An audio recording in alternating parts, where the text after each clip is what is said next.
Para todos os que estão nas suas casas, obrigado por se juntarem a nós. É uma alegria, um prazer tão grande, comovente nós voltarmos hoje juntos a este lugar e estarmos juntos numa só fé, num só coração, unidos por um só batismo em Cristo Jesus. Aleluia!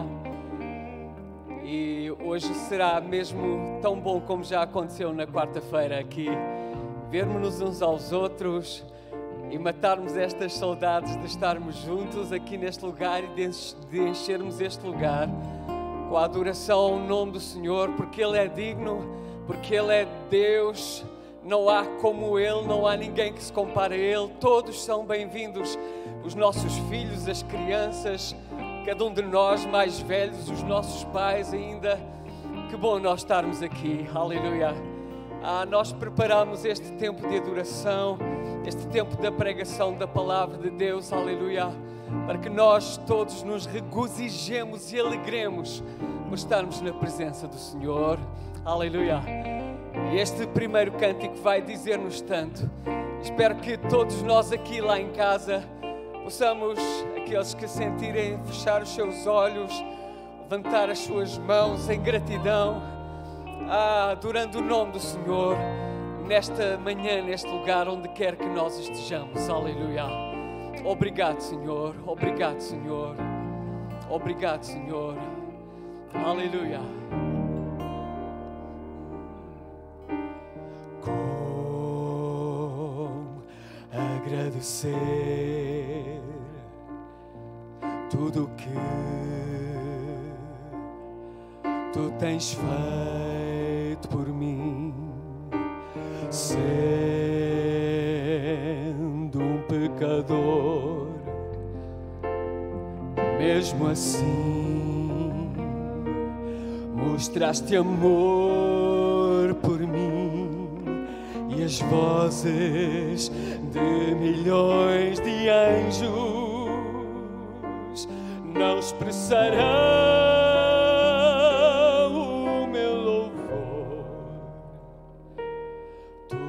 sou e o que eu desejo ser. Aleluia. Entrego tudo a ti, a Deus toda a glória, a Deus toda a glória.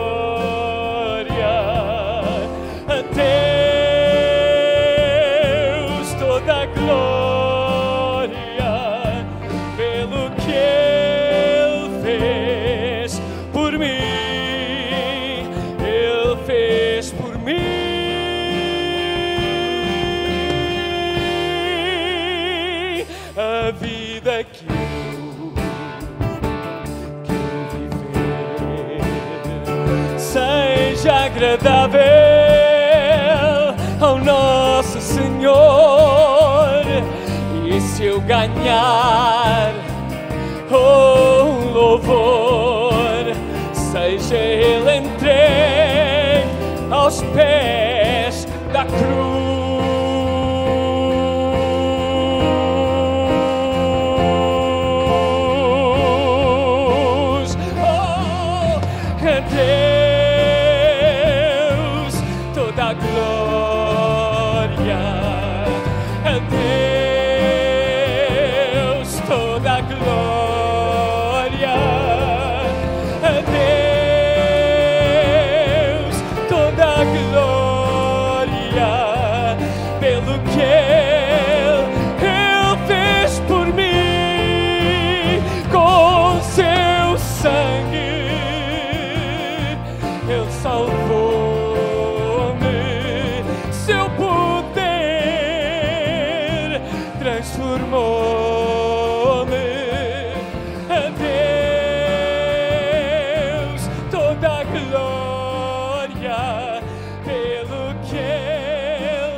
Glória hoje aqui, aleluia, só a Deus. glória a Deus, toda a glória pelo que Ele fez. Deus fez por ti com o seu sangue. Jesus salvou-te, aleluia. Seu poder transformou-me, amém. A Deus toda a glória pelo que Ele fez. Oh, vamos cantar juntos a Deus. Oh, a Deus toda a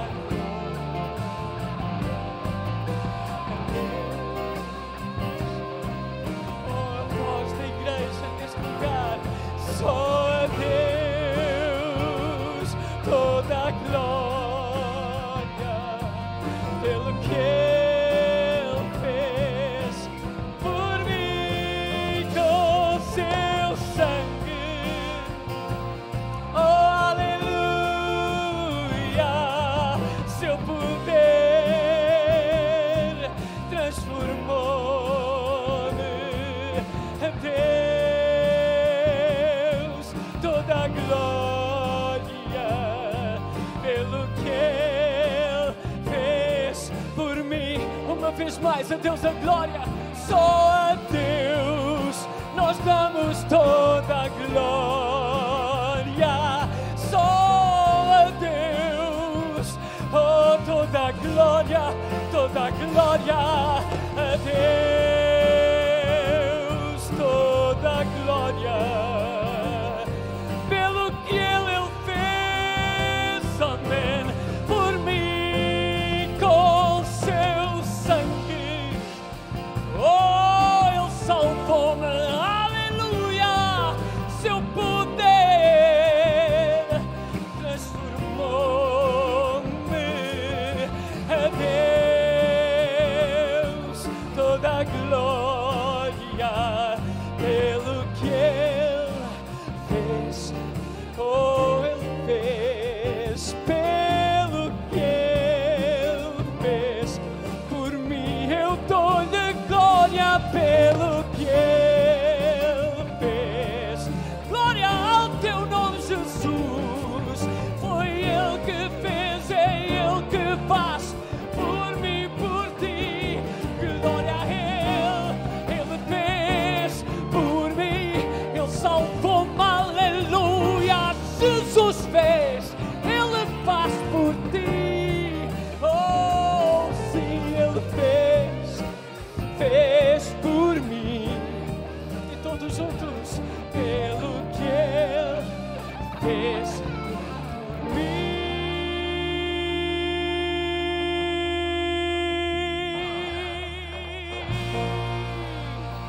Aleluia. Glória ao teu nome, Jesus, aleluia. Santo é o nome sobre todo nome. Grande é Jesus, aleluia. Glória ao teu nome, Jesus, aleluia. Aleluia. Oh, Deus, toda a glória. Canta, igreja. Deus, toda a glória, só a Deus é toda a glória pelo que Ele fez por mim. Ah, deu a sua vida, o seu sangue. Oh, aleluia, seu poder transformou-me, libertou-me, salvou-me.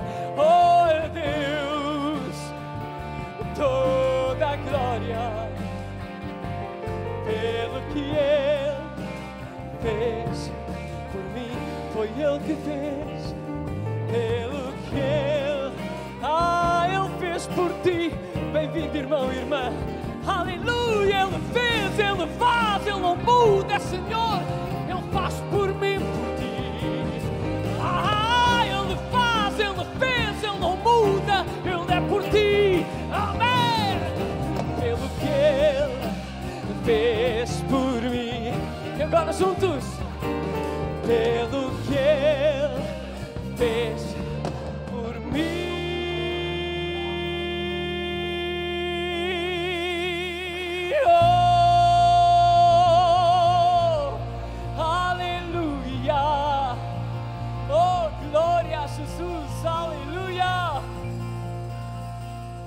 Sejam bem-vindos a este lugar. Que sem vós, sem vocês não é a mesma coisa, aleluia. Oh, bendito seja o Senhor. Glória a Jesus, aleluia. Sentem a vossa alma a pulsar de alegria e prazer na presença do nosso Deus que está conosco. Ele é todo poderoso. Podemos ouvir salmos, hinos, cânticos espirituais. Glória a Deus. Gritos de júbilo, de louvor, porque o nosso Deus está aqui. Aleluia. Vem, amada igreja, juntos a uma voz. Aleluia.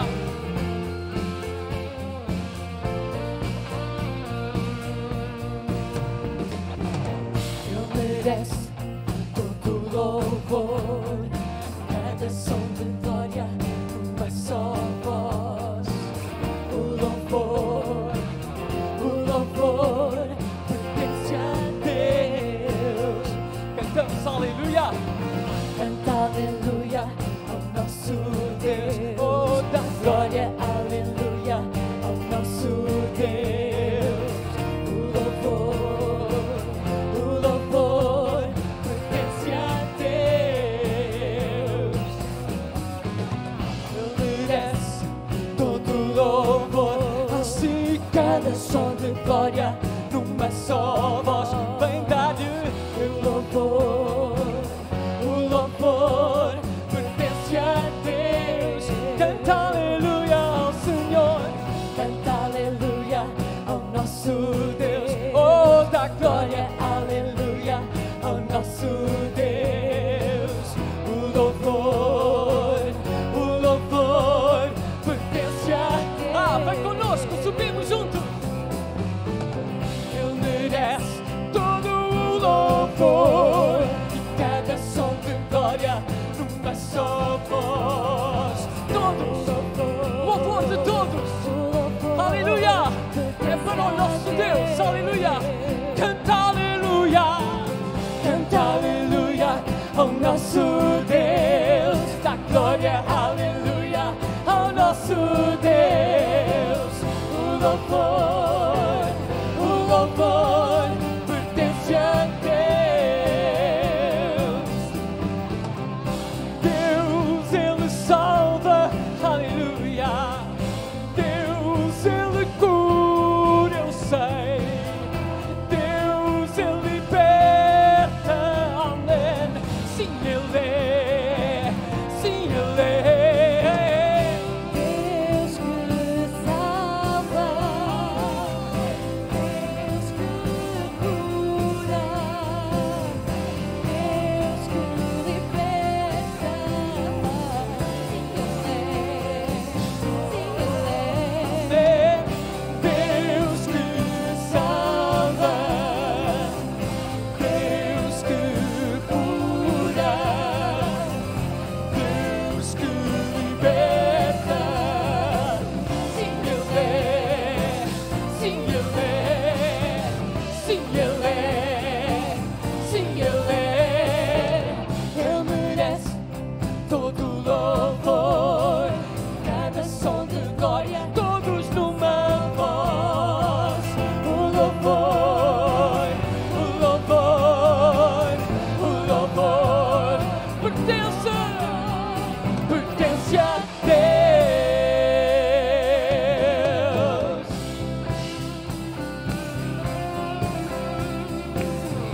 Lá em casa também, com toda a igreja aqui reunida, aleluia.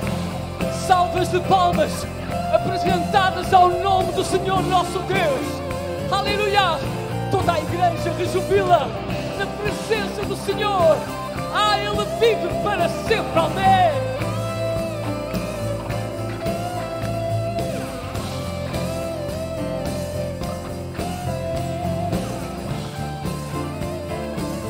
Ele merece, amém.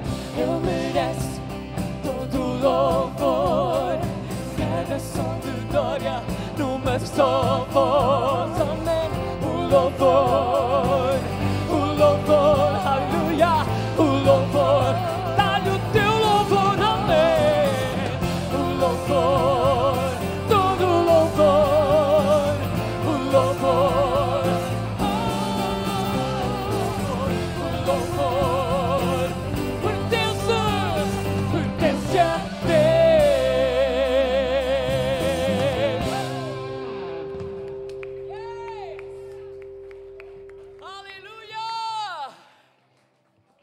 Bendito é Jesus, aleluia. Que bom ver-vos, rever-vos, aleluia. Estarmos juntos a fazer culto ao nome do Senhor. Aleluia. A todos os que se juntaram a nós online e a todos os irmãos que chegaram, entretanto, bem-vindos à vossa casa.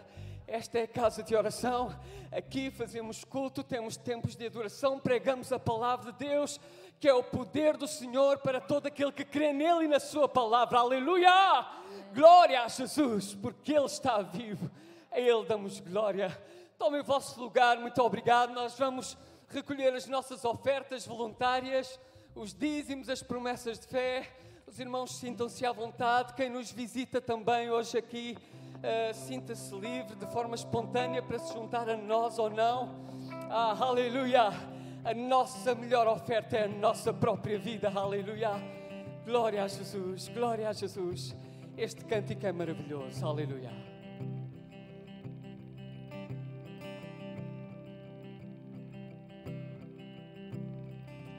Quem sou eu para que o Rei me aceite assim? Me encontrou quando me perdi, seu amor por mim, seu amor por mim. Encontrei em ti liberdade, enfim, sou teu filho.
Que sou, estás comigo ao meu lado. Eu sou quem dizes que sou, amém. Escolhido, perdoado. Eu sou quem dizes que sou.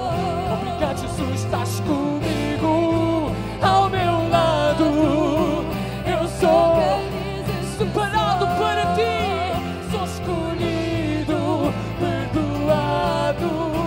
eu sou quem dizes que sou. Tu estás comigo ao meu lado.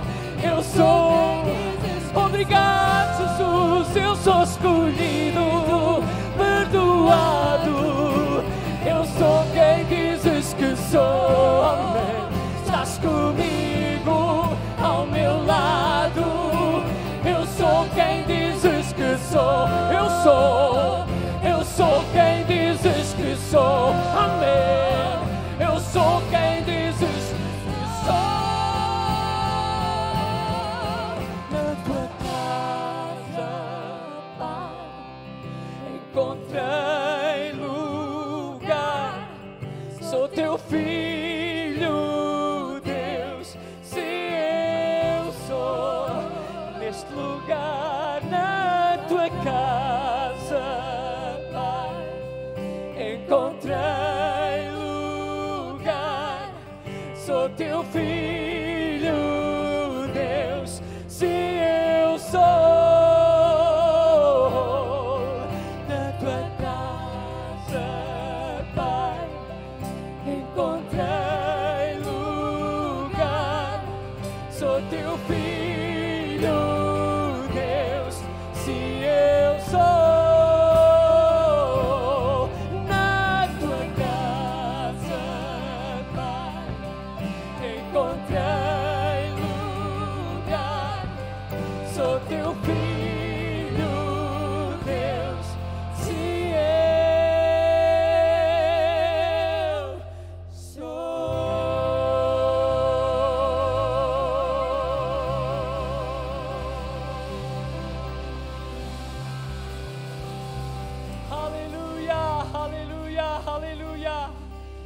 Obrigado, Jesus, obrigado, Jesus.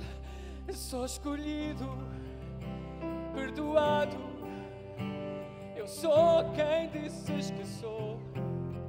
Tu estás comigo, ao meu lado. Eu sou quem dizes que sou. Escolhido, perdoado. Oh, eu sou quem dizes que sou. Tu estás comigo, aleluia. Eu sou quem dizes, escolhido por ti.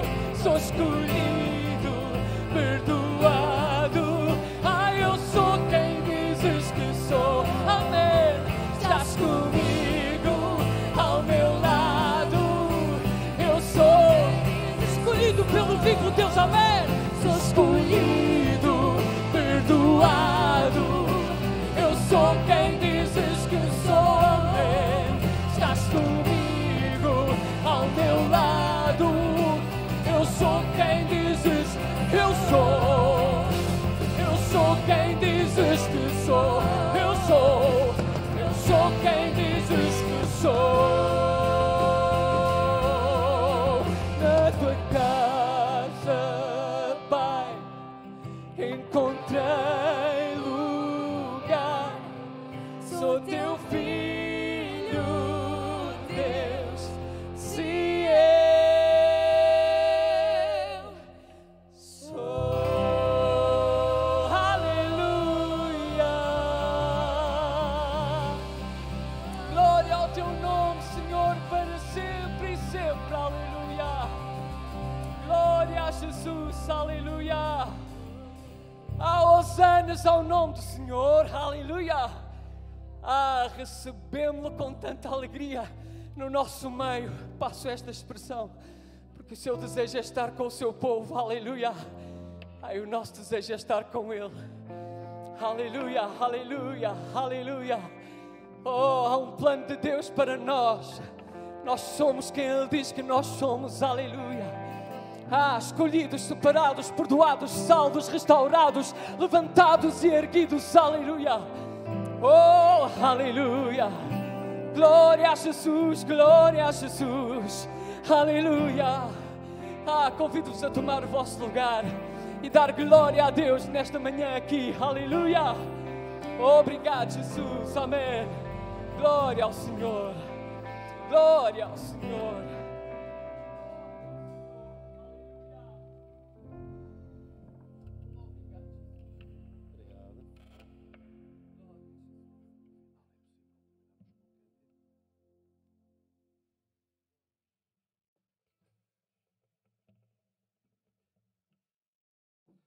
Paz do Senhor. Vamos lá novamente. A paz do Senhor. Eu não me estou a ouvir muito bem. Agora já estou. É bom estarmos aqui para celebrarmos ao nosso Deus. Amém? Este último cântico, eu sou quem dizes que eu sou, é um dos cânticos que vem muitas vezes à minha mente e ao meu coração. Porque muitas vezes as circunstâncias da vida levam-nos a duvidar um pouco daquilo que nós somos em Deus. Mas nós não somos aquilo que nós sentimos. Nós somos aquilo que a Bíblia diz que nós somos. E a Bíblia diz que nós somos resgatados pelo sangue precioso de Jesus. Antes de eu entrar na palavra do Senhor e tecer alguns comentários, nós vamos ter uma palavra de oração pelo pai do Joás e vamos orar também pelo pai da Josilaine, pastor Clarimundo.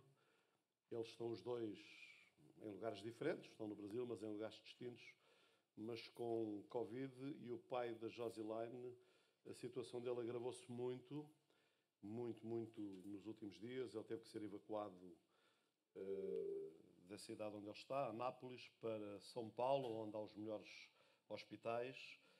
A igreja, há muita gente a orar por ele está a ser rodeado por muita gente, mas o que o pode rodear mesmo é o cuidado de Deus. Amém?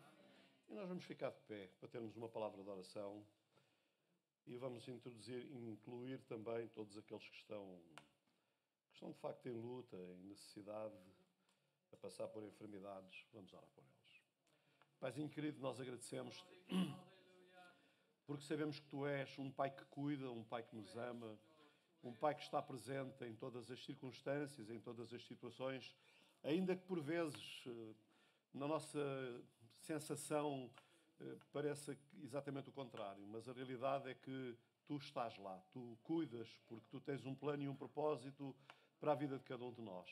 E eu quero orar nesta hora de uma forma muito particular pelo pai do Joás, pô-lo no Teu altar, e pelo pai da Josilaine, o pastor Clarimundo, pô-los no Teu altar e clamar sobre eles, Senhor, o Teu sangue poderoso, o sangue que nos purifica de todo o pecado, mas também o sangue que tem poder para nos remir de toda a enfermidade, Senhor. Eu oro para que Tu manifestes a Tua glória, a Tua graça e o Teu poder, e que faças com eles, Senhor, de acordo com a Tua santíssima vontade. E oramos agradecidos, Senhor, no nome de Jesus. E incluímos na oração todos aqueles, Senhor, todos aqueles que Tu sabes, e que são muitos, Senhor, que estão a precisar de um toque da Tua parte. Visita, ministra, restaura, conforta, consola, levanta, sustenta, glorifica-Te, Senhor, na vida de cada um. E em tudo, em tudo, em tudo, recebe a honra e a glória. No nome de Jesus. Amém, amém, amém. Os irmãos podem tomar os vossos lugares. Se for possível, darem-me um bocadinho mais de luz na sala, eu agradeço, não é? Porque eu parece que estou a pregar e não está cá ninguém, não é? Ok. Eu vou ver se consigo partilhar com os irmãos tudo aquilo que tem vindo ao meu coração e no que eu tenho meditado. Há umas semanas atrás, houve um prémio do Euromilhões que ultrapassou os 200 milhões de euros. Não é? E isto hoje não significa muito, porque a gente hoje ouve os políticos a falarem tudo em milhares de milhões, em bilhões, em trilhões, e às 2 por 3 eu perco completamente a noção da realidade do dinheiro. Nunca sei se é muito, se é pouco. Mas calculo que 200 milhões de euros deve mudar a vida de muita gente, não é? E eu fico-me a perguntar, o que é que eu faria? O que é que mudaria na minha vida se me saísse um prémio de 200 milhões de euros? E algumas coisas certamente mudariam. Mudaria o meu poder, certamente eu tornar-me mais poderoso. A minha capacidade de influência também mudaria. A minha fama também se ia projetar. Algumas coisas iriam acontecer certamente na minha vida.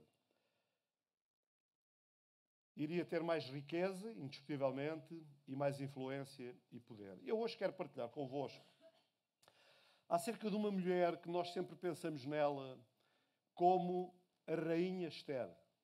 Vocês estão cá comigo? Mas eu hoje não quero falar da Rainha Esther, pelo menos em 98% da minha mensagem. Quero falar apenas de Esther, não é? E eu pensei no Euromilhões exatamente quando eu estava a refletir sobre a história de Esther. Porque Esther, uma moça extremamente simples, na Pérsia, ela de repente sai do completo anonimato e vem-se a tornar rainha da Pérsia. Isto é um pouco como se lhe tivesse saído o Euromilhões, assim mal comparado. Ou comparar que a Rainha Esther, ela fazia as compras na Feira de Carcavelos e de um dia para o outro passou a fazer as compras no El Corte Inglês. Porque ela mudou completamente a vida dela. E nós sempre pensamos nela como a rainha, aquela mulher extraordinária. Mas será que foi sempre assim? Eu hoje gostava de refletir um pouco sobre esta mulher, sobre alguns handicaps na vida dela e que são intemporais, que nos afetam a todos, não exatamente nas mesmas proporções ou com as mesmas características, mas que de alguma forma todos nós passamos por situações destas. A história de Esther está interligada com a história de um homem chamado Xerxes, foi rei da Pérsia, que na Bíblia é chamado de Assuero. Eu fiz questão de pôr aqui o rei Xerxes, porque nós lemos Assuero e quando vamos à história nós não encontramos o Assuero na história. Encontramos o Xerxes, porque é de facto, na história, no contexto histórico, Xerxes foi o homem que se tornou marido da Rainha Esther. O que acontece foi que, na Pérsia, Eu não quero contar nenhuma aula de história, não vou mesmo contar, ainda me senti tentado a isso, mas o tempo não chega. O que acontece é que o rei Xerxes, depois de ter sofrido uma derrota tremenda numa das batalhas dele, quando voltou, ele tentou compensar-se dessa derrota fazendo um banquete muito grande na Pérsia, particularmente para os príncipes, para os governantes, para as pessoas de influência. E depois de muito vinho, de muita bebida, de muita loucura, ele quis exibir a sua bela mulher, a rainha Vasti. E chamando-a para ela vir e se apresentar diante da corte, ela, com mais cabeça do que ele, recusou-se a fazer isso, não é? E nós temos sempre que analisar estes fenómenos históricos à luz da história e do tempo em que aconteceram. Fazer uma coisa destas era quase uma pena de morte para ela. Mas ela, não sei se isto está a funcionar direito aqui no meu pescoço, ela não foi, e isso levou a que o rei acabasse por destituí-la. Ela foi destituída de rainha e, depois disto, o rei chamou uma série de conselheiros e decidiu procurar uma nova rainha para ele, uma nova companheira que preenchesse a corte, porque mulheres não lhe faltavam. Naquele tempo, ele tinha um harém de mulheres, das quais Vasti era a eleita, era a rainha do seu coração, e ele quis ter uma outra rainha que preenchesse aquele lugar. E diz que saíram os seus mandatários pelo reino, por todo o reino da Pérsia, anunciando candidatas, procurando candidatas, e diz que uma das candidatas que apareceu foi realmente Esther. A Bíblia diz que ela era jovem, bela, de boa aparência e formosura. Esther, capítulo 2, primeira parte do versículo.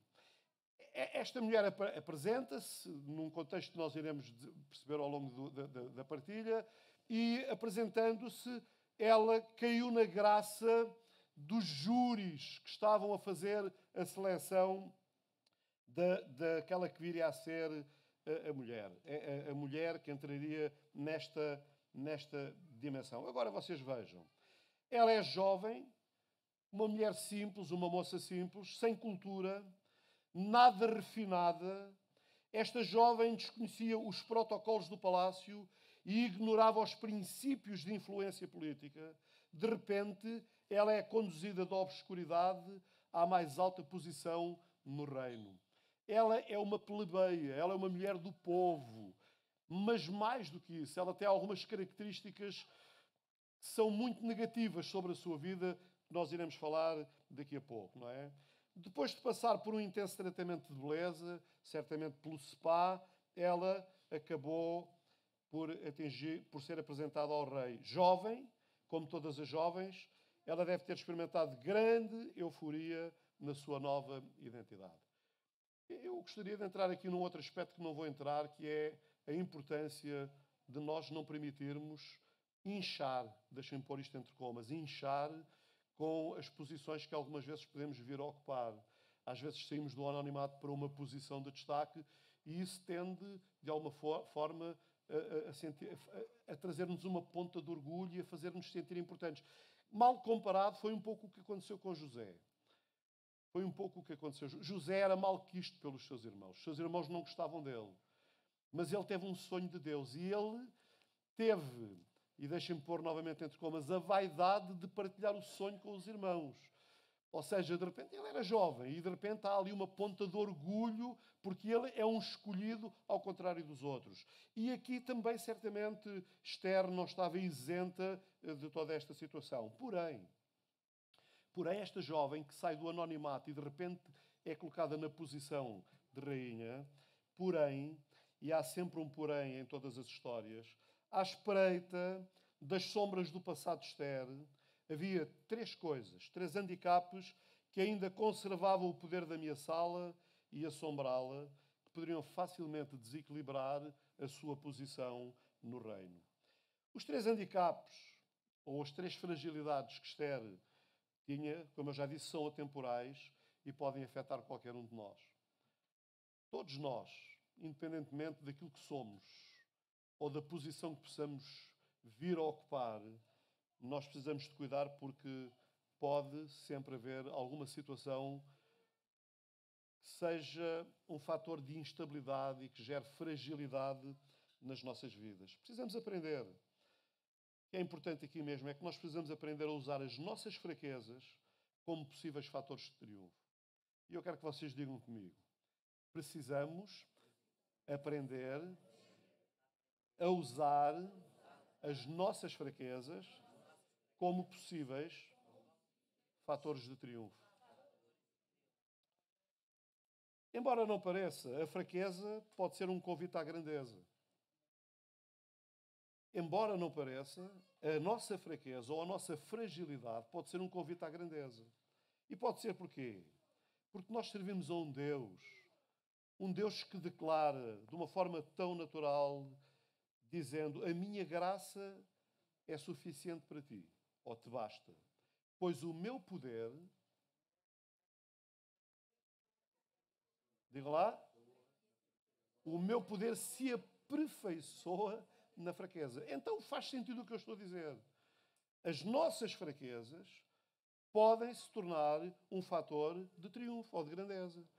Porque Deus pega nas coisas loucas deste mundo para confundir as sábias. Deus pega nas coisas que não são para confundir as que já são. Porquê? Porque a sua graça nos basta e o seu poder, dentro dos meus handicaps, dentro das minhas fragilidades, dentro das minhas fraquezas, o seu poder se aperfeiçoa. E Deus pode levar-me à posição, ao lugar que eu humanamente penso que seria impossível eu jamais chegar. Então, este é um aspecto interessante. Porque é que Deus pega nas nossas fraquezas? Afinal de contas, irmãos, afinal de contas, o nosso Deus, o Deus a quem nós amamos e a quem nós servimos, ele é o Deus de Moisés, o gago. O gago. Moisés diz que ele tem dificuldade em falar. Não é o que ele diz? Moisés, o gago. De Davi, o adúltero. De José, o sonhador. De Elias, o amedrontado. De Gideão, o do complexo de inferioridade, o complexo de pequenez. E ele é o Deus de Esther, a órfã. E embora hoje ser órfão não tenha um peso tão grande, naquele tempo tinha mesmo, e nós já vamos ver isso. Tinha mesmo, não é? É importante, irmãos, lembrar. É importante lembrarmos que os diamantes, nem sempre foram tão belos como nós os vemos hoje nos colares que abrilhantam, decoram o pescoço das senhoras. Quem aqui gosta de diamantes? As senhoras. Muito humildes, hein? Mas vocês sabem, o diamante que decora hoje o colar não foi sempre assim. Inicialmente ele era uma pedra bruta que precisou de ser trabalhada. Vocês estão cá? Ela precisou de ser trabalhada até chegar àquele colar maravilhoso ou àquela joia maravilhosa.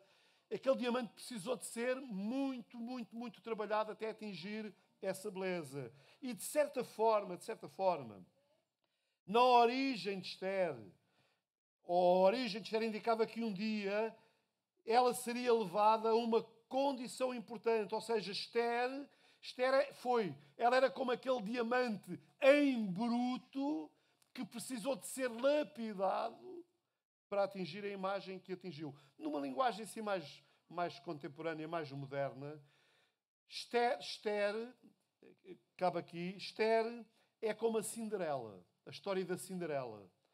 Ela é solitária, insignificante e aparentemente cheia de desvantagens. Na história da Cinderela, vocês sabem, a Cinderela é a única que não tem condições para chegar lá, mas é a única que chega. Vocês estão cá ou não? Ela não nasceu numa família importante, não frequentou boas escolas e, na verdade, como eu já disse, há 3 condições distintas que ela carrega, as quais, à semelhança do diamante, são seriamente incómodas, levando a crer que a sua vida provavelmente seria no muito medíocre e bastante difícil. Tudo apresentava isso. E eu quis pegar na história de Esther desta forma, porque nós sempre falamos da Esther maravilhosa como rainha. Mas ela foi maravilhosa como rainha. Mas ela não começou assim. Ela começou bem por baixo. E ela começou de uma forma que nada previa que ela chegasse onde ela chegou. Nada previa que isso acontecesse. Quantas vezes, irmãos, lemos na Bíblia histórias de personagens cujas vitórias e conquistas nos fazem admirá-las? Todos os grandes heróis da Bíblia, todos os grandes personagens da Bíblia, nós admiramos. Mas eu disse isto na quarta-feira, o que eu aprecio, também já influenciado pela mensagem que eu estava a trabalhar, o que eu aprecio nas Escrituras é o facto de que a Bíblia ela não mistifica. A Bíblia descreve as situações como elas realmente são. Descreve de uma forma honesta as características dos nossos heróis e heroínas. A Bíblia não disfarça. A Bíblia não escamoteia. A Bíblia não oculta. A Bíblia revela, porque Deus não tem nada a esconder. E o que é extraordinário é que a Bíblia, ao falar das fragilidades dos grandes personagens da Bíblia, é uma exortação para nós, reconhecendo que nós, na nossa pequenez, na nossa humildade, na nossa fragilidade, se permitirmos que Deus pegue na nossa vida e trabalhe com ela de acordo com a sua vontade, Ele vai levar-nos onde Ele quer, ainda que nós achemos que não é possível chegar lá. Porque é Deus quem controla, é Deus quem dirige, é Deus quem faz. E é importante, irmãos, nós termos essa percepção de percebermos Deus nas pequenas coisas, nos pequenos detalhes, e não nos deixarmos esmagar por circunstâncias negativas na nossa vida. Eu creio que é porque Deus nos está a dizer: tu és capaz de realizar o mesmo feito. Quando a Bíblia não esconde as fragilidades de Moisés, de Davi, de Abraão, de todos eles, de Gideão, quando a Bíblia não esconde as fragilidades deles, o que a Bíblia nos está a dizer, ouça, por exemplo, Tiago diz, Elias foi um homem sujeito às mesmas paixões que nós. Porquê é que isso está escrito? Porque se ele estava sujeito às mesmas paixões e realizou os feitos que realizou, também nós, usados por Deus, podemos realizar as mesmas coisas. Alcançar as mesmas coisas. Vencer as mesmas conquistas. O que Deus está a dizer para nós é: eu conheço os teus fracassos. Conheço os teus conflitos, nenhum deles me surpreendeu. As coisas que tu não queres que ninguém saiba e que tentas ocultar até de ti mesmo não são um obstáculo ao meu amor, ao meu propósito a teu favor. E Deus diz: eu sei os planos que tenho para ti. Na verdade, diz Deus, eu permiti algumas dessas grandes dificuldades, permitirei e as remirei a fim de extrair o melhor de ti e fazer de ti uma bênção. Foi isto que aconteceu com Esther. Esther tinha 3 impedimentos que nós vamos tentar passar por eles com a brevidade que nos exige o tempo. Os handicaps de Esther. Ela era órfã e ela era órfã não vista na cultura dos dias de hoje, mas vista na cultura do tempo. Estamos a falar de há 3.000 anos atrás e estamos a falar de alguém que vive em cativeiro. O segundo aspecto, Esther era mulher, e nós iremos refletir também sobre isso. Ela era mulher num mundo de homens.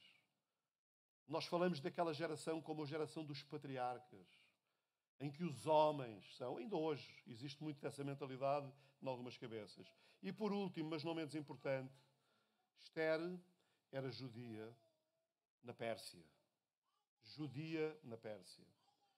3 desvantagens podiam ter levado Esther a uma condição de lamento, queixume, autopiedade e amargura, o que teria sido um grande impedimento para alcançar a realização do seu chamado.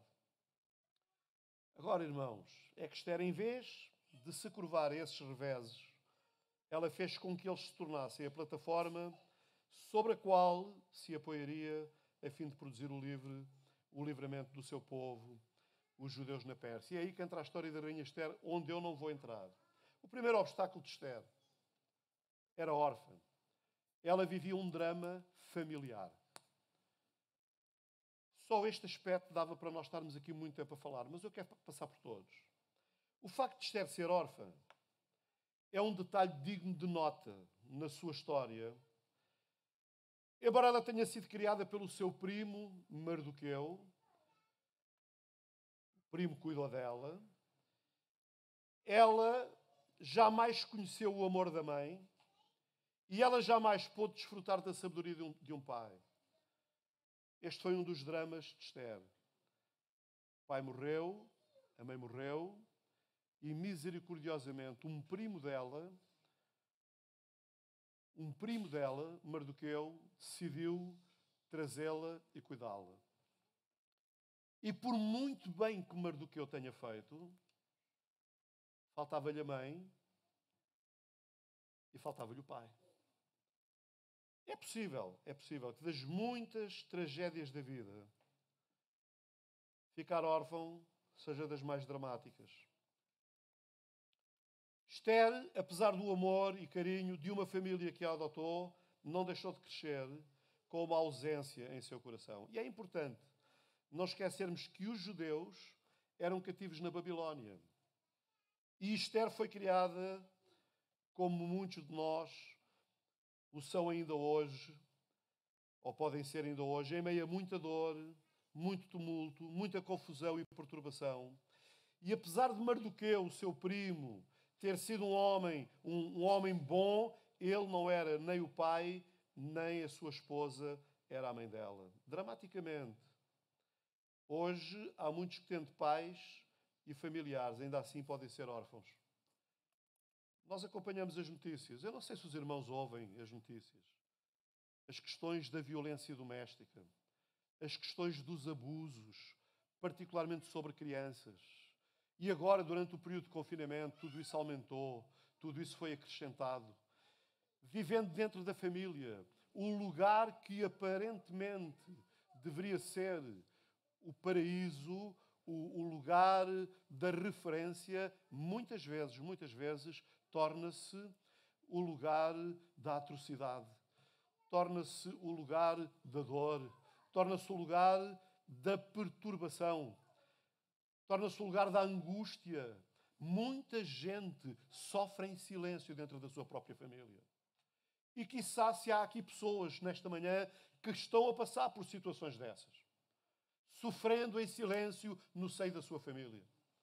Eu quero lhe dizer que Deus tem uma solução para si. Eu quero lhe dizer que Deus tem uma resposta para si.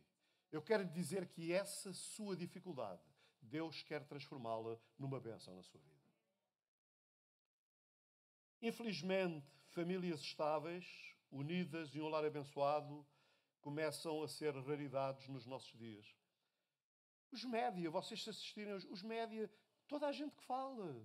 Eu fico impressionado. Hoje ninguém mais fala na comunicação social a falar da importância de uma família estável, de uma família onde é importante combater pelos valores, onde é importante lutar pela persistência, pela continuidade e onde nós temos que viver em sujeição uns aos outros, numa base de respeito para estarmos juntos e construirmos juntos. Hoje não. Hoje o que se diz é o casamento vale, enquanto nós somos felizes, está bem. No dia em que os problemas se manifestarem, o melhor é acabar, que é para nós guardarmos as boas memórias. Isto é um absurdo completo. Isto é uma aberração. E a sociedade que nós vivemos hoje, uma sociedade decomposta, uma sociedade decrépita, uma sociedade atribulada, tem por base esta distorção da família. Porque a família estruturada é a base de uma sociedade estruturada. Se queremos uma boa sociedade, precisamos de cultivar boas famílias. E boas famílias cultivam-se não é apenas com os momentos bons. Boas famílias cultivam-se também com os momentos maus, trabalhando, conversando, perdoando e dando as mãos para continuar e caminhar juntos. Porque esse é o plano de Deus e o propósito de Deus para a família. Queremos melhorar o nosso país, melhoremos as famílias do nosso país.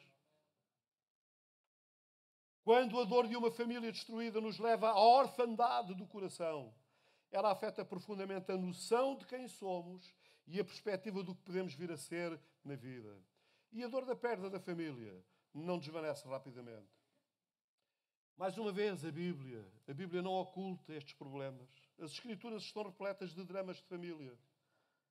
Caim mata o irmão Abel. Abraão expulsa Agar e o seu filho Ismael.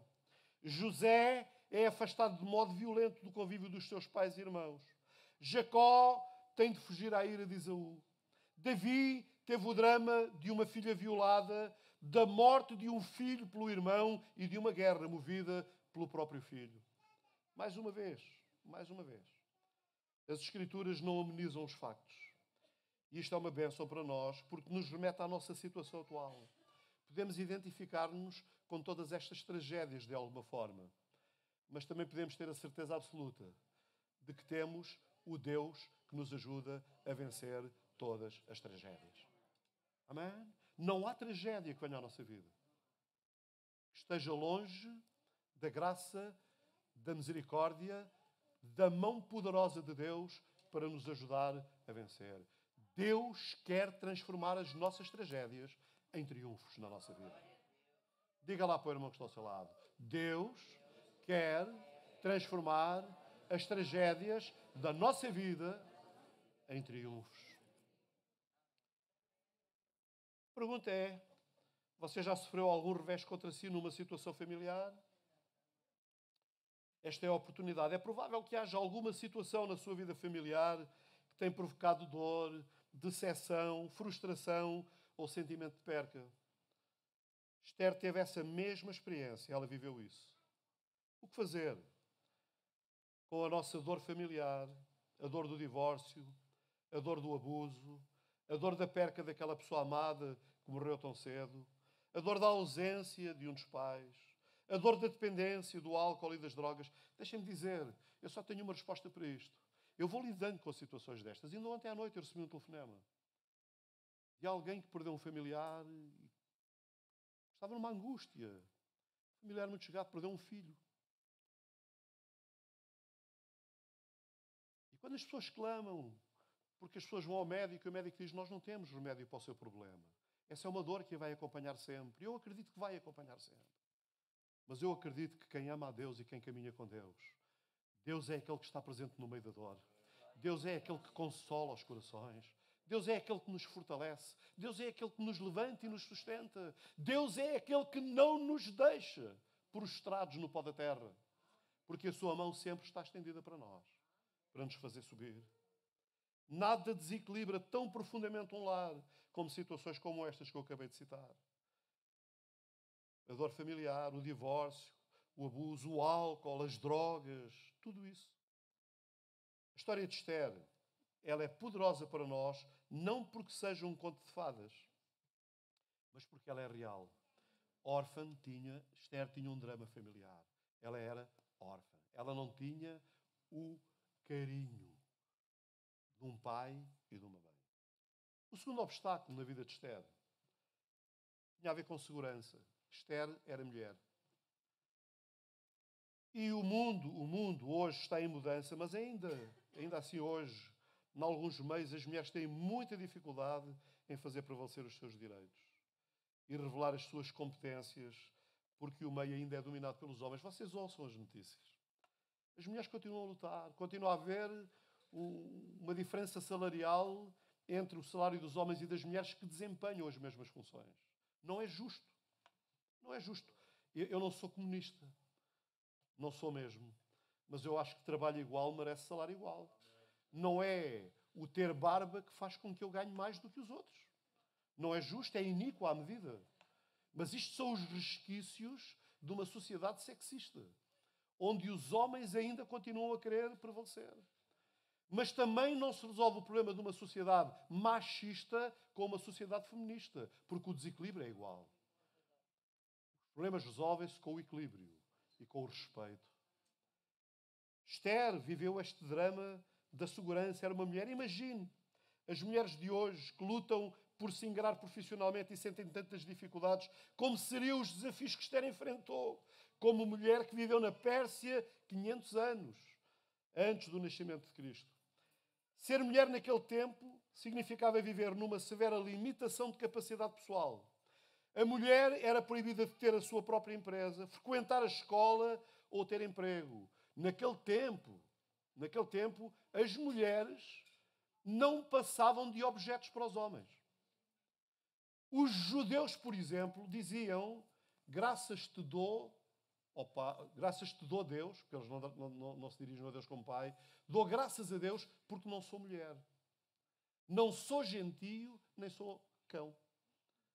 Porque eles punham as mulheres em pé de igualdade com os cães e com os gentios. É um verbo da cultura judaica daquele tempo. O que demonstra a condição em que a mulher estava. A única opção real que a mulher tinha naquele tempo era o casamento, o qual estabelecia que a noiva tivesse um dote. Um dote que era a noiva que dava o dote. Naquele tempo era a noiva que dava o dote para ter um casamento. Ora, Esther, como órfã, não tinha dote. Porque o dote era feito pelos pais. Esther era órfã, ela não tinha dote. E porque ela não tinha dote, ela também não casou. É por isso que nós encontramos a Esther livre. E deixem-me abrir aqui um parênteses para dizer aos irmãos que aquilo que é incompreensível muitas vezes na nossa vida aos nossos olhos, precisamos de aprender a confiar e a descansar, que certamente Deus está a trabalhar em alguma dimensão que nós não vemos nem percebemos. Mas Deus está lá. Nós percebemos isso. É sempre assim, irmãos. É sempre assim. Nós percebemos isso sempre no final das histórias. No final da nossa vida, nós iremos compreender algumas coisas. José compreendeu isso. Esther compreendeu isso. Mas no percurso da vida, em vez de nós aceitarmos o desígnio de Deus como um propósito para nos fazer chegar a algum lugar, nós reclamamos. Nós não o aceitamos. Nós queixamos-nos, lamentamos. E aqui temos a situação de Esther. Nenhuma previsão para o dote, a fim de garantir-lhe um casamento. Assim, o futuro dela, o futuro de Esther, era incerto, dependente do seu dedicado primo. Eu sei que algumas pessoas acham que ele era tio dela, mas não era, era primo. Está escrito no capítulo 2, versículo 7, do livro de Esther.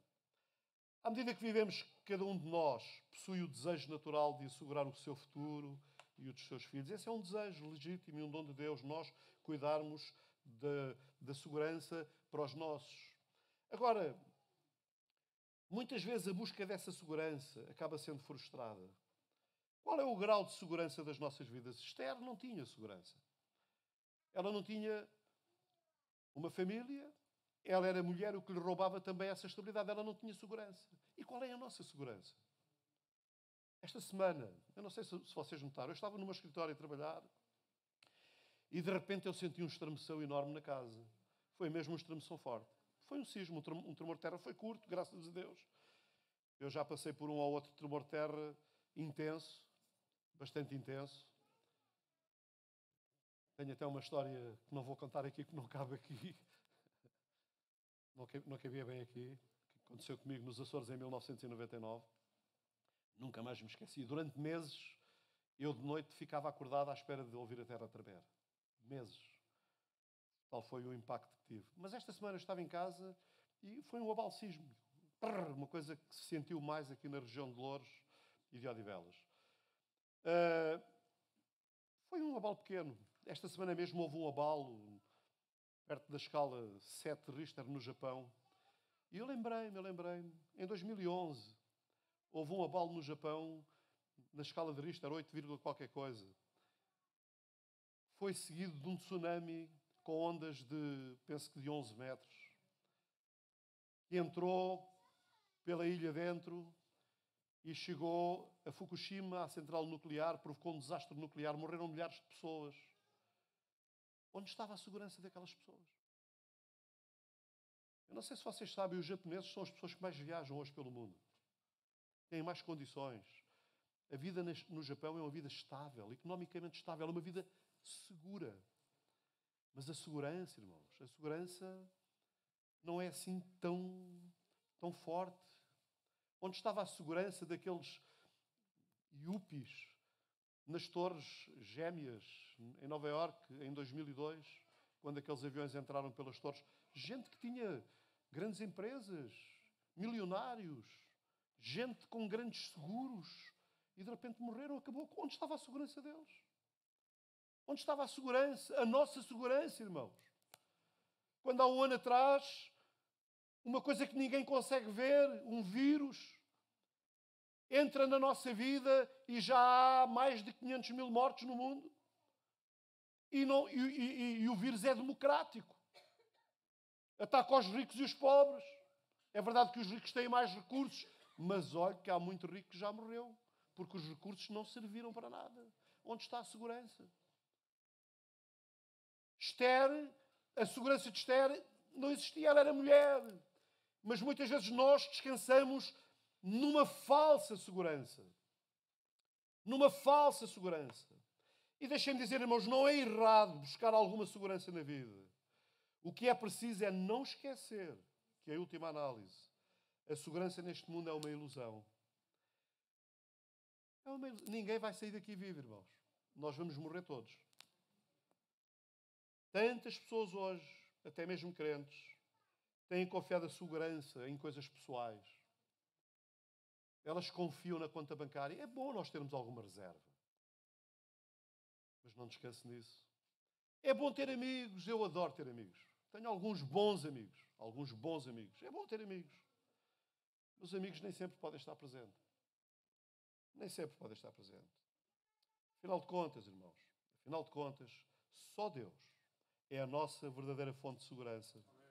E a economia do seu reino deve ser o nosso padrão real. Amém? Nós não somos daqui. Amém?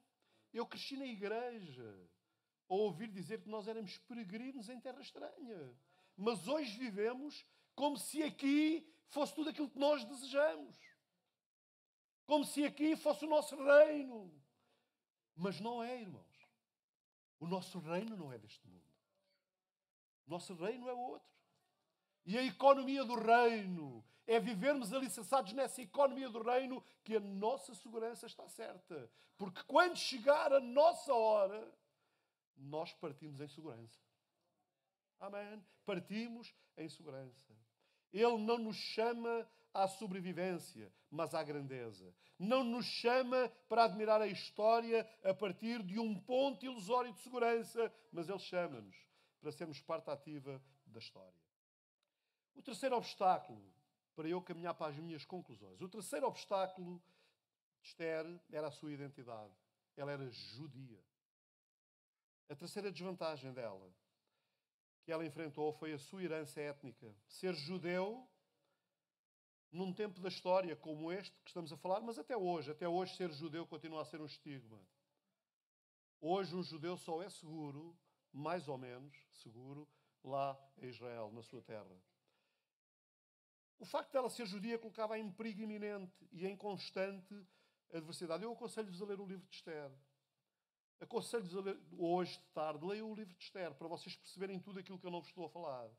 Mordecai, o seu primo, exortou Esther, quando ela foi para o palácio, quando ela foi escolhida para ir para o palácio, o seu primo exortou-a a não revelar a sua identidade, a fim de preservá-la de sofrer danos numa sociedade que discriminava e não aceitava os judeus. O antissemitismo não começou com o cristianismo. Há muito que o inimigo tem tentado destruir o povo judeu. E acreditem que eu disse isto aqui na quarta-feira. Todo o ataque contra o povo judeu, no passado, era um ataque messiânico. Ao messianismo. Não era um ataque messiânico, era um ataque ao messianismo. Era uma tentativa de impedir Deus de que o Messias viesse. Era destruir a linhagem da qual o Messias havia de vir. Quantas vezes Esther deve ter sentido diferente das pessoas à sua volta? Quantas vezes ela se sentiu como uma estranha? Quantas vezes você se tem sentido como um estranho? As Escrituras deixam claro que o perigoso Amã odiava os judeus porque Mordecai, ouçam, se apegou à fé dos judeus, a qual determinava que ele se curvasse apenas diante de Deus. Mordecai queria que toda a gente se curvasse diante do rei Xerxes. E Amã queria que todos os judeus se curvassem diante do rei Xerxes, mas Mordecai não o podia fazer. A palavra do Senhor diz assim: depois destas coisas, o rei Xerxes, ou Assuero, engrandeceu a Amã, filho de Amedata, a Gatita, e o exaltou e pôs o seu assento acima de todos os príncipes que estavam com ele. E todos os servos do rei que estavam à porta do rei se inclinavam e se prostravam perante Amã, porque assim tinha ordenado o rei acerca dele. Porém, Mordecai não se inclinava nem se prostrava. Então os servos do rei que estavam à porta do rei disseram a Mordecai: porque transgride o mandato do rei? Sucedeu, pois, que dizendo eles isto, dia após dia, e não lhes dando ele ouvidos, o fizeram saber a Amã, para verem se as palavras de Mordecai se sustentariam, porque ele lhes tinha declarado que era judeu. Vendo, pois, Amã que Mordecai não se inclinava nem se prostrava diante de Amã, se encheu de raiva, de furor, porém teve como pouco nos seus propósitos e pôs as mãos só em Mordecai, porque lhe havia declarado de que o povo ele era. Amã, pois, procurou destruir a todos os judeus, o povo de Mordecai, que havia em todo o reino de Assuero. Então temos aqui este interessante paradoxo. Mordecai e Ester, ambos presos pela sua fé, mas ao mesmo tempo condenados pela sua herança judaica. Eles estavam presos à fé, mas a herança judaica deles trazia-lhes problemas. Este é o dilema da igreja dos nossos dias.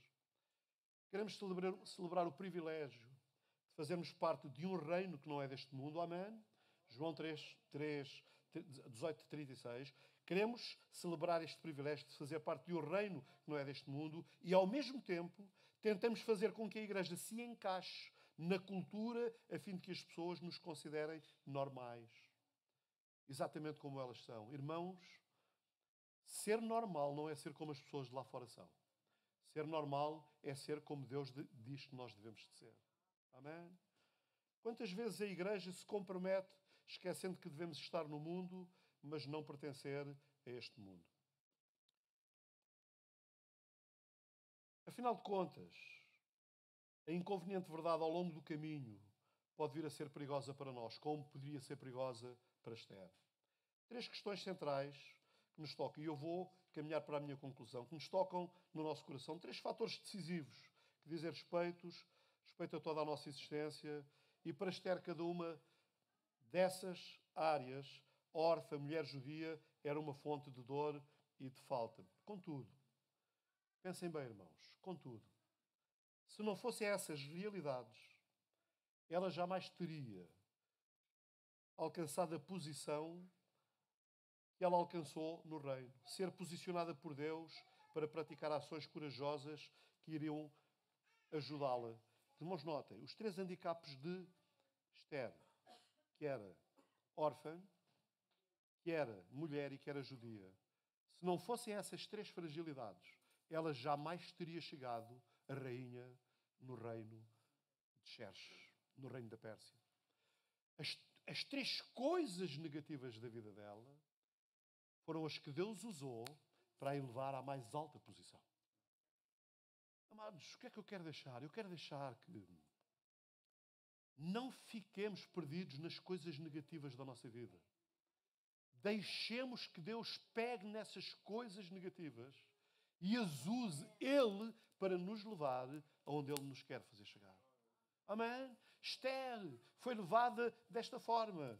Ester, a rainha. Normalmente todos gostamos de lembrar o final da história de Ester. Todos gostamos de lembrar quando ela salva, quando ela vence tudo e mais alguma coisa. Mas não foi sempre assim. Houve um longo período na vida de Ester, onde as coisas estavam exatamente no lado oposto. Mas esquecemos o seu começo humilde e dos grandes desafios que ela enfrentou ao longo do caminho. Na verdade, muitos de nós enfrentámos humildes começos, como Ester. A Bíblia diz para nós não desprezarmos o tempo das pequenas coisas. Não desprezar o tempo das pequenas coisas, porque ninguém nasce grande, ninguém nasce logo lá em cima. Todos nós nascemos da mesma maneira e precisamos de ver as adversidades da vida como degraus de uma caminhada para alcançarmos o que Deus tem para nós. A ausência de pais zelosos e amorosos, a falta de oportunidade de frequentar boas escolas, é possível que tenhamos sido até vítimas de bullying. É possível. Talvez tenhamos sido maltratados por um mundo que preferia que não tivéssemos nascido. Mas, graças a Deus, servimos a um Deus que é Salvador e que tem prazer em tomar as coisas que não são e considerá-las como se já fossem. Ou seja, Ele toma as nossas fraquezas e transforma-as em pontos fortes que irão conduzir-nos com confiança pela aventura da fé que Ele projetou para nós. Precisamos de ver as provas, irmãos, da nossa vida. Não como obstáculos, mas como degraus numa escalada que nós estamos a fazer. Amém? Pense nisto. Não veja os seus obstáculos. Quais são os seus obstáculos?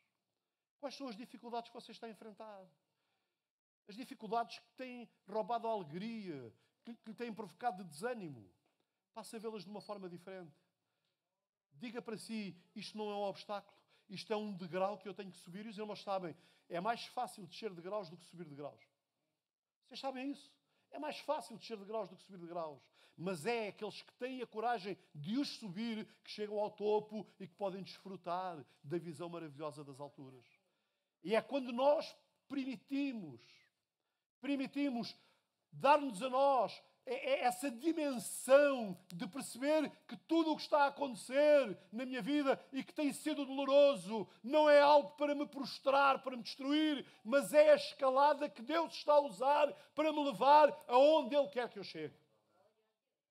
Vou terminar, irmãos. Vou terminar. Diz lá em Esther, Esther mandou dizer a Mardoqueu: convoque todos os judeus que moram em Susã, jejuem a meu favor, não comem nem bebam nada durante 3 dias e 3 noites. Eu e as minhas assistentes faremos o mesmo. Se fizermos isso, vou arriscar comparecer diante do rei, mesmo sendo proibido. Se eu tiver de morrer, morrerei. A história vocês vão ler em casa. Foi mandado a fazer uma forca.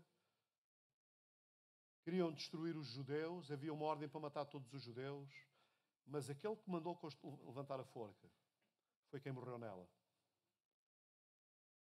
Porque o povo judeu, que era menosprezado, foi o povo que se uniu em oração e que trouxe o livramento. E, irmãos, a nossa vitória está nisto. É quando nós oramos, quando nós nos juntamos em oração, o livramento vem sobre a nossa vida. E eu preciso mesmo de terminar. Não fique perturbado nas suas lutas, nas suas dificuldades. Não fique perturbado.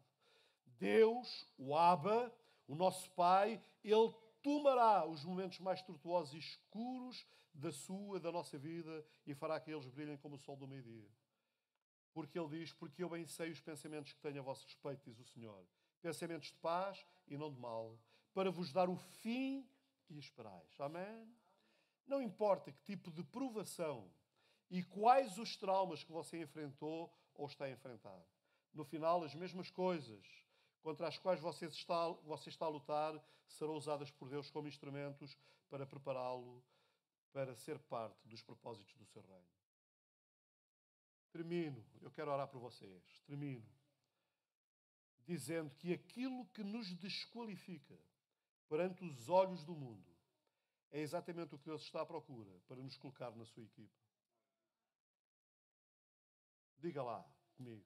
Aquilo que me desqualifica perante os olhos do mundo é o que Deus está à procura para me colocar na sua equipa. Enquanto o grupo de louvor sobe, vamos curvar as nossas cabeças, irmãos. E eu quero perguntar aqui, vamos ficar sentados. Eu quero perguntar, quantos aqui estão a lutar com algum tipo de coisas negativas que têm pesado na sua vida e que de alguma forma sente que têm sido um atropelo à sua caminhada e que nesta manhã precisam de dizer: Deus, ajuda-me a ver as coisas negativas como o meio onde tu estás a trabalhar. Mas precisamos deixar Deus trabalhar, não é fazer o que queremos. Quando eu digo que é para as coisas negativas, elas mudam quando eu deixo Deus trabalhar, não é quando eu continuo a fazer o que eu quero. Quantos nesta manhã querem deixar Deus trabalhar na sua vida e mudar as coisas negativas em coisas positivas? Quantos querem nesta manhã pedir a Deus, Deus, ajuda-me a não ver nas adversidades obstáculos, mas degraus na subida para alcançar aquilo que tu tens para mim? Levanta o seu braço como sinal. Eu quero orar. Estou vendo, estou vendo, estou vendo. Fiquem de pé no lugar onde estão. Fiquem de pé no lugar onde estão. E vamos curvar as nossas cabeças e vamos orar. Senhor, nesta manhã, nós temos aprendido com Esther, Senhor, que as coisas aparentemente negativas na vida dela foram as coisas que tu usaste para um propósito maravilhoso que ela não podia saber, mas que tu já sabias. E eu oro também, Senhor, para que aqueles que nesta manhã se têm levantado, porque estão lidando com adversidades, com contrariedades, e que apenas percebem nisso uma luta e uma tribulação, e não conseguem ver nisso mais do que alguma outra coisa. Deus, eu oro para que eles possam aprender a confiar em Ti, a descansar em Ti, e a entregar a Ti os seus medos, as suas lutas, as suas dificuldades, e a permitir que Tu faças com eles, Senhor, aquilo que Tu desejas fazer com eles, e levá-los àquilo que Tu tens para a vida de cada um deles. Faz isso, Senhor, como Tu levaste Esther a uma posição tão elevada. Leva cada um deles ao propósito que Tu tens para as suas vidas. E ajuda-nos, Senhor. Ajuda-nos a olhar para as adversidades, não como barreiras e impedimentos, mas como degraus, ainda que difíceis, na subida para conquistarmos aquilo que Tu já conquistaste para nós. Faz isso, Pai, no nome de Jesus. E todo o povo de Deus diz... Amém, amém. Deus ricamente abençoe os irmãos. Nós vamos ainda adorar durante alguns momentos ao Senhor.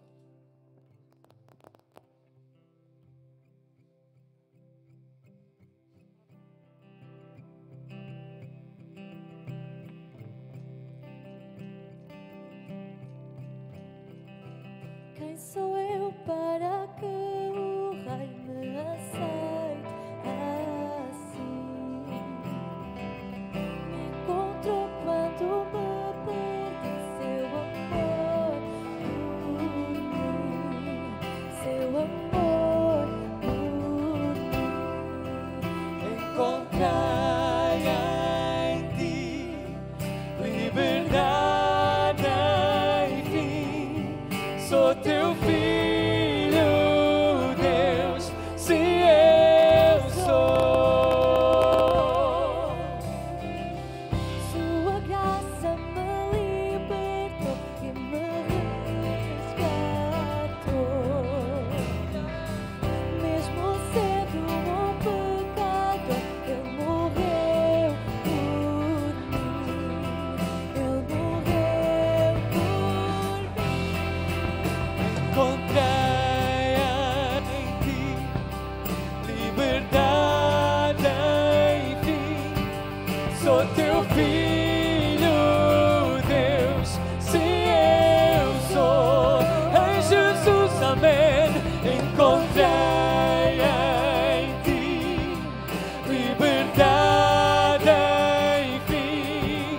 Sou Teu filho, Deus, se eu sou escolhido, aleluia.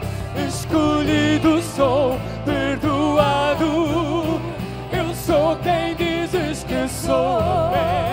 Estás comigo, sim, ao meu lado. Eu sou quem dizes que sou. Escolhido, amém, escolhido, perdoado. Eu sou quem dizes que sou. Estás comigo, ao meu lado. Eu sou quem dizes. Escolhido sou, escolhido, perdoado. Eu sou quem dizes que sou. Estás comigo, ao meu lado. Eu sou quem por uma vez mais escolhido, escolhido, perdoado.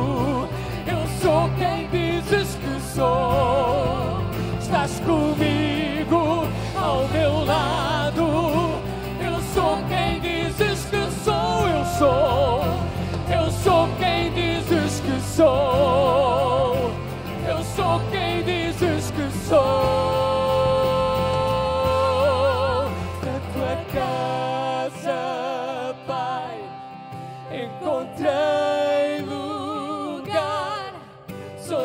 filho, Deus. Se eu sou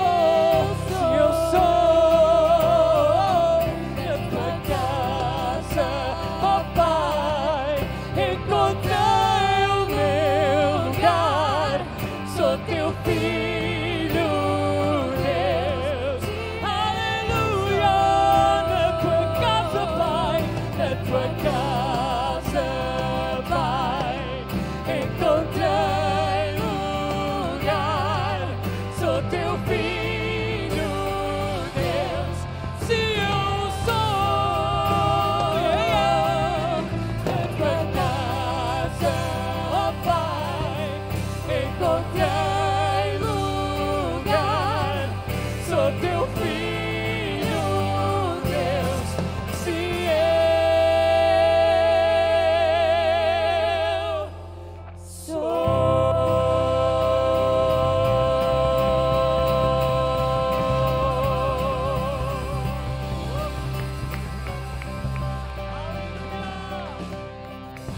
Glória a Deus, glória a Deus. Obrigado a todos por terem vindo, obrigado a todos os que se juntaram a nós online. Pedimos o favor a todos para mantermos as regras sociais a que estamos obrigados ao sair daqui e aqui dentro também. Por favor, tenham atenção e cuidado. Deus vos abençoe. Até muito em breve, quarta-feira às 20h30, se Deus quiser, voltaremos a estar aqui, escolhidos, perdoados, separados, para sermos dele. Amém? Obrigado a todos. Vão na paz de Deus. Até a quarta-feira, se Deus quiser. Aleluia. Glória a Deus.